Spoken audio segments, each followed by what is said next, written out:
The street was loud in the ordinary way. Engines idling, vendors calling out prices, shoes scraping pavement. People moved past one another with practiced indifference, each wrapped in their own urgency. No one noticed him at first. They rarely did, not until it was too late.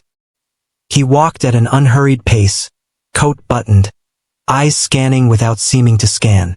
His presence bent the space around him, subtle but undeniable, like pressure changing weather. Men who recognized him stepped aside without knowing why. Others felt it in their chest and kept moving. Then something small collided with his leg. He stopped. A child's hands clutched his coat with desperate strength. Fingers shaking, grip tight enough to hurt. "Please!" a small voice cried. "Please help me." The sound cut through the street like a blade. He looked down. The girl couldn't have been more than 7, maybe 8. Her hair was tangled, cheeks flushed, eyes wide with terror that hadn't yet learned how to hide. Tears streaked her face, but she wasn't sobbing anymore. She was past that stage, past noise, past panic. She was clinging to survival. People slowed, glanced, then looked away. A child crying didn't mean danger.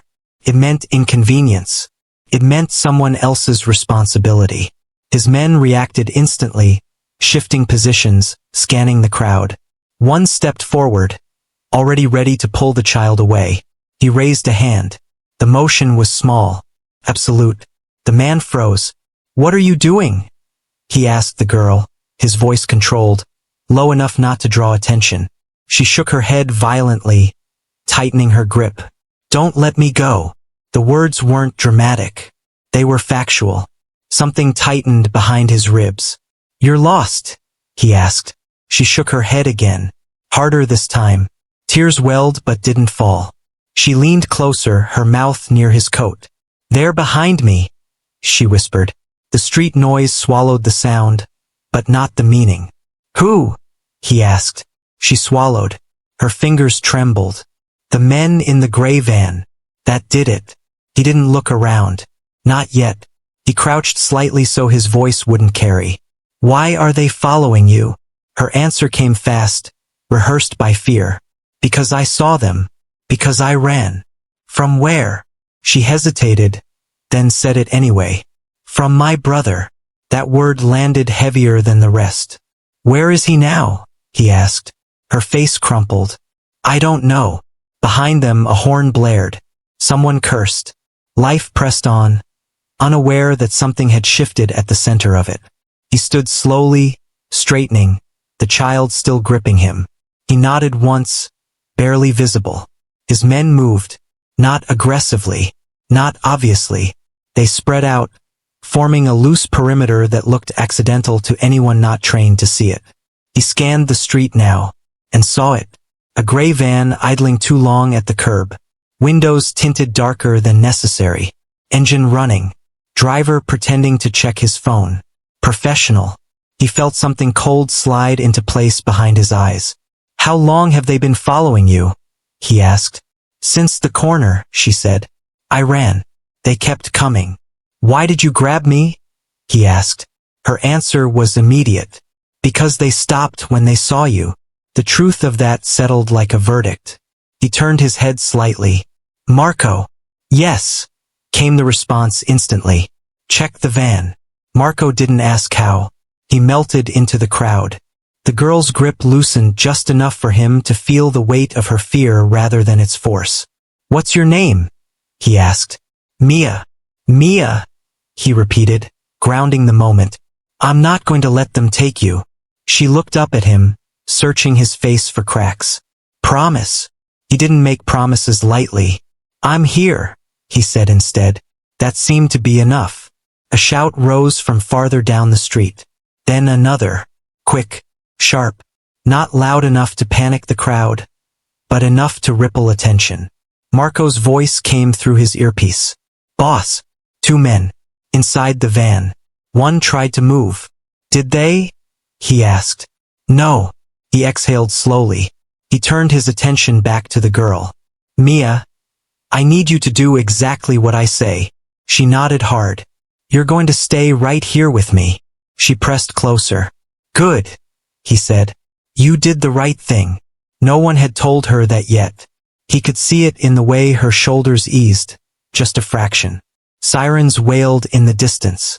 Not close. Not yet. He didn't call them. Not immediately. There were lines in his world. Rules he had lived by for decades. Lines that kept order.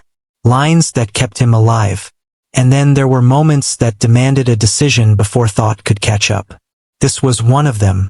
Marco reappeared at his side. Expression tight. They ran plates. Stolen. Vans clean inside. Inside? He asked. Except for restraints. The word landed like a switch flipping. He felt it then. The snap. The moment where calculation ended and certainty began. He looked down at Mia. You're safe, he said, and meant it in a way he rarely meant anything. He straightened, eyes hard now, scanning the street with a clarity that sharpened everything. Move, he said quietly. His men closed in. The van door slid open in the distance, panic replacing pretense. Someone shouted. Too late. The city would remember this moment, though most wouldn't know why. A little girl had grabbed the wrong man in the right moment, and learned that even monsters had lines. The crowd never fully understood what had happened. People felt a shift, an unease rippling outward, but no one could point to the moment it began. A gray van peeling away too fast. Men moving with purpose instead of panic. A child no longer crying. To most, it looked like coincidence. To him, it felt like a warning that had arrived late and refused to leave. He guided Mia away from the curb, keeping his hand light on her shoulder. She stayed close without being told, small steps matching his longer stride as if instinct had already decided he was the safest place left in the street. Did they talk to you? He asked quietly. She shook her head. They just watched. How long? I don't know, she said. Since yesterday. Maybe before. That answer sat wrong. He led her into a nearby shop, ordinary and busy enough to disappear into. His men positioned themselves casually, one by the door, one near the back, another outside pretending to smoke. Mia perched on a chair, feet not touching the ground. Her hands were still shaking. Your brother, he said gently. How old is he? 16. And where were you when you ran? Her eyes dropped to the floor. The apartment. They came there first. That changed everything. He felt the snap again. Not louder, but deeper. Did they come inside? He asked. She nodded. They knocked. He told me to hide. Then he told me to run. Did you see them touch him? She swallowed. No. But they were angry. Angry men didn't knock twice. He straightened and turned slightly. Marco. Yes. Find the apartment. Quietly. No sirens. Marco nodded once and disappeared. Mia watched the exchange with wide eyes. Are you a police officer? She asked.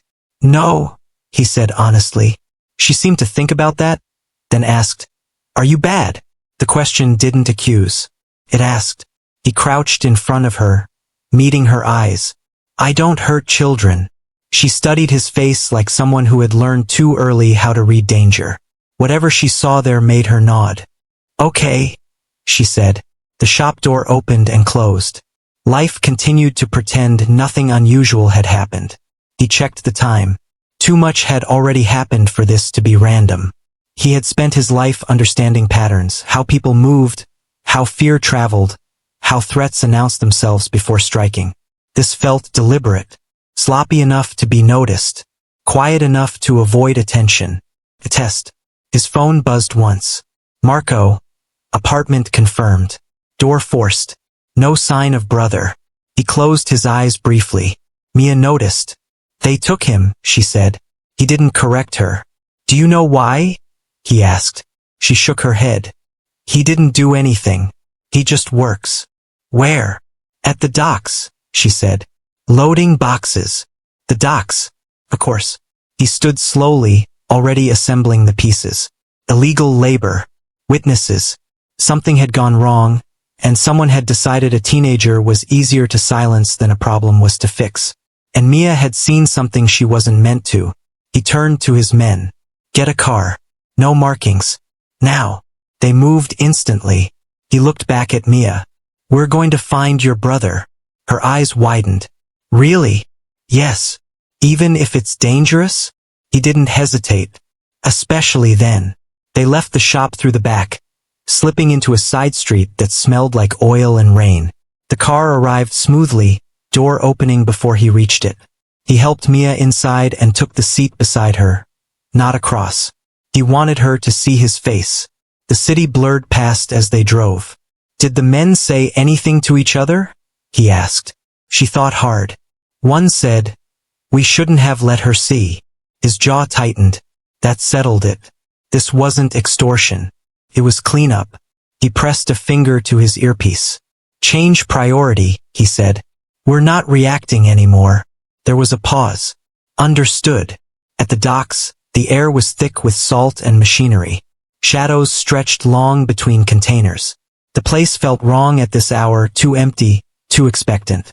He stepped out first, scanning. Mia stayed close, one of his men flanking her without touching. "Stay here," he told her softly. "No matter what you hear." She nodded, fear returning but held in check. He moved forward, boots quiet on concrete. Every instinct sharpened. This was his terrain now. A voice echoed between containers. Then another. Low, tense. He signaled once. His men fanned out. The confrontation was brief and precise. No shouting, no chaos, just efficiency colliding with surprise. When it was over, he found the boy sitting on the ground, wrists bound, face bruised but eyes defiant. "You her brother?" he asked. The boy nodded. "Good," he said, cutting the restraints. "You did well." The boy stared at him, disbelief warring with relief. "Who are you?" He didn't answer. He brought the boy back to the car. Mia ran to him, throwing her arms around his waist, crying now that it was safe to do so. The sound pierced something in him he hadn't known was still exposed. He looked away, giving them space. As they drove away, sirens wailed in the distance. Late, as always. The threat had not vanished, but it had been answered, and for the first time in years, he felt something unfamiliar settle into his chest. Not control. Responsibility. The safe house was quiet in a way that made time feel heavier. Not empty, just contained. The kind of quiet built to keep secrets from leaking through walls. Soft lights, neutral colors, no windows facing the street. Everything designed for people who needed to disappear without asking questions. Mia sat on the couch, legs tucked beneath her, holding a cup of water she hadn't touched. Her brother sat beside her, shoulders tense, eyes tracking every sound. He was trying to look older than he was, trying to stay useful. He recognized that look immediately. It was the look of someone who had learned that fear invited danger. "Eat," he said, placing a plate on the table in front of them. The boy hesitated. "Is it safe?" "Yes." That answer carried weight. It always had. They ate slowly, carefully, as if movement itself might attract trouble. Mia relaxed first, exhaustion overtaking adrenaline. Her brother followed, though his eyes never fully softened. He stood near the doorway, watching them from a distance that felt deliberate but wasn't. He told himself it was strategy. He told himself proximity created vulnerability. The truth was simpler. He didn't know how to stand closer without crossing something he couldn't step back from. Marco approached quietly. "We traced the men." "Who?" he asked. "Subcontractors," Marco said. "Not high level. Hired muscle. The kind that doesn't ask questions." "And the order?" "Clean witnesses. No bodies if possible." He nodded once. "Anyone else involved?" he asked. Marco hesitated. "Someone higher is watching. They wanted to see how you'd respond." That settled uncomfortably. He dismissed Marco and turned back toward the room. Mia had fallen asleep against her brother's side, her head resting on his arm. The boy froze when he noticed him watching. "She just got tired," he said quickly, as if defending himself. "I know," he replied. The boy swallowed. "Are they going to come back?" The question wasn't dramatic. It was practical. "No," he said. "Not for you." And later? The boy pressed. He considered lying. It would be easier. They won't come near you again, he said instead. The boy studied his face, measuring truth the way children of dangerous worlds learn to do early. Why? He asked. Because the answer mattered. Because they crossed a line, he said. What line? The boy asked. He didn't answer right away. He had lived his life pretending lines were movable, that boundaries bent when power pressed hard enough, that consequences were for people without reach. But the image wouldn't leave him the way Mia had grabbed his coat. The certainty in her voice when she said, "Don't let me go." That wasn't desperation. That was recognition. She trusted me, he said finally. And people who use children to clean their mistakes don't get second chances. The boy nodded slowly, as if committing the rule to memory. He left them to rest and stepped into the hallway, closing the door quietly behind him. Only then did he let himself breathe. His phone buzzed. Unknown number. He answered without speaking. "You made noise today," a voice said calmly. "Yes," he replied. "That's unlike you. Today was different." A pause. Then, "Because of the girl." "Yes. You're aware this changes things." He looked down the hallway, back toward the closed door, toward the child sleeping without fear for the first time in days. "I'm aware," he said. Silence stretched. "People will test this," the voice continued. "They'll see if this is weakness." He smiled faintly. "Let them." The call ended. He stood there for a long moment, phone still in his hand. He had crossed lines before. Territory, loyalty, blood. Those had never stayed with him. This one did. That night he dreamed. Not of violence, not of threats, but of the street. Of a small hand gripping his coat. Of a choice made without calculation. He woke before dawn, the image still sharp. Down the hall, Mia padded out quietly, rubbing her eyes. She froze when she saw him. "I was thirsty," she whispered, as if breaking a rule. He poured her water and handed it to her without comment. She drank, then looked up at him. "You didn't let go." "No," he said. She nodded once, satisfied, and went back to sleep. The simplicity of it struck him harder than any accusation. By morning, word had spread. Not loudly, not openly, but enough. He had intervened. Not for profit. Not for leverage. For a child. Some saw it as weakness. Others saw it as warning. Both reactions told him the same thing. The world had adjusted its understanding of him. And once a line was seen clearly, it could not be unseen. He had spent years believing morality was a luxury. Now he understood it was a boundary. And boundaries, once drawn, demanded defense. The cost didn't arrive all at once. It never did. It crept in through delays, through messages that came a little slower, through meetings that were postponed without explanation. The kind of friction that most people missed, but he noticed immediately. Standing still had consequences in his world. By mid-morning, 3 routine shipments were held for inspection. A port supervisor he'd known for years suddenly needed approvals he'd never needed before. A fixer declined a call with an apology that sounded practiced. None of it was loud. All of it was deliberate. He stood at the window of his office, watching the city move as if nothing had changed. Traffic flowed. People hurried. Somewhere below, a vendor laughed. Life performed normalcy perfectly. Inside, the balance had shifted. Marco entered quietly. "They're pushing the edges." "Who?" he asked, though he already knew. "Everyone," Marco said. "They want to see if yesterday was an exception or a rule." He nodded once. Rules were dangerous things. They invited challenge. "And?" he asked. "And some think you won't move again," Marco added. "That you'll freeze to protect the image you just created." He turned from the window. "They misunderstand." Still, Marco was right about one thing. Movement now would be costly. He had intervened publicly enough to be noticed, but not decisively enough to be feared. He had drawn a line without reinforcing it, yet standing still would invite pressure. Overreaction would invite war. He needed precision. At the safe house, Mia and her brother were awake, eating quietly at the small table. The boy, Evan, stood when he entered, unsure of the rules. "Sit," he said gently. Evan hesitated, then obeyed. "How are things?" he asked. "Quiet," Evan said. "Too quiet." Mia kicked her feet under the chair. "I slept," she announced proudly. He nodded. "That's good." She studied his face. "Are they mad at you?" The question was innocent. The answer wasn't. "Some people are," he said. "Because of us?" Evan asked. "Because of a choice I made," he corrected. Mia frowned. "You helped." "Yes." "Then why would anyone be mad?" He considered explaining the world as it was, then chose not to. "Because some people don't like being reminded where the lines are," he said.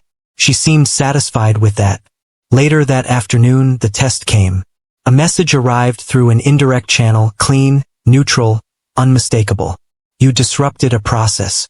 Return the witnesses. This ends quietly." He stared at the screen for a long time. Witnesses. That's what they were to the people watching. Not children. Not lives. Variables to be removed so order could resume. He typed a response, then erased it. Instead, he called the number directly. The line connected immediately. "You're making this harder than it needs to be," the voice said.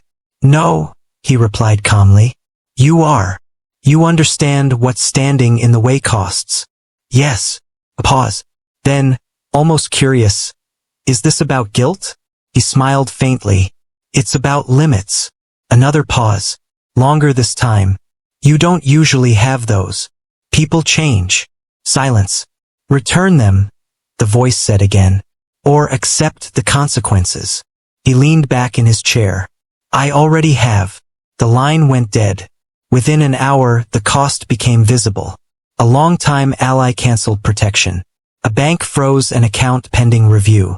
A minor but symbolic loss, meant to send a message. Marco reported it without commentary. "They're escalating carefully," Marco said. "Testing how much you're willing to bleed without reacting." He nodded. "Prepare contingency," he said. "But we don't move yet." That night he couldn't sleep. Not because of fear, because of clarity. He sat at the small table across from Evan, who was pretending to read while watching him out of the corner of his eye. "You ever feel like everything's waiting for you to mess up?" Evan asked suddenly. He considered the question. "Yes," he said. "That's how you know you matter." Evan absorbed that quietly. Mia had fallen asleep again, curled up with a blanket too big for her. He watched her breathe, slow and even. This stillness was the most dangerous thing he'd protected in years, because to keep it, he would have to move. And when he did, the cost would be paid not just once, but permanently. By dawn, the city had made its expectations clear. Standing still was no longer an option. And protecting innocence, he was learning, wasn't a single act. It was a position. One that demanded defense. Power had always been neutral to him.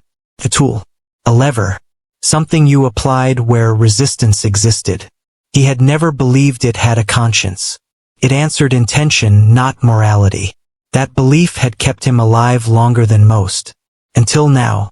The morning began with a confirmation he'd expected but still resented. 2 more accounts frozen.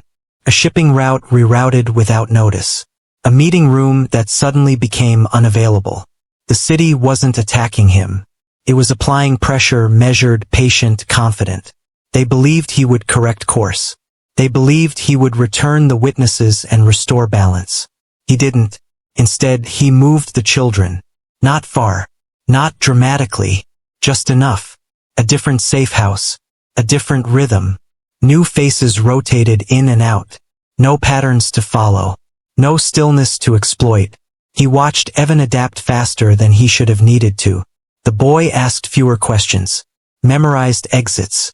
Learned where to stand without blocking lines of sight. Mia noticed different things. "Why do you look tired?" she asked him over breakfast. "I didn't sleep much," he said. "Because of us?" He paused. "Because of what we're standing in." She frowned, considering that. "You're standing in front of us." The simplicity of the statement struck him harder than any threat. Later that day, Marco returned with news he didn't soften. "They're gathering," Marco said. "Not all of them. Enough." "Names," he replied. Marco gave them. The list wasn't long. That worried him more than a long one would have. These weren't opportunists. They were stabilizers. Men who believed order mattered more than innocence. Men who didn't like unpredictability. Men who would force a choice.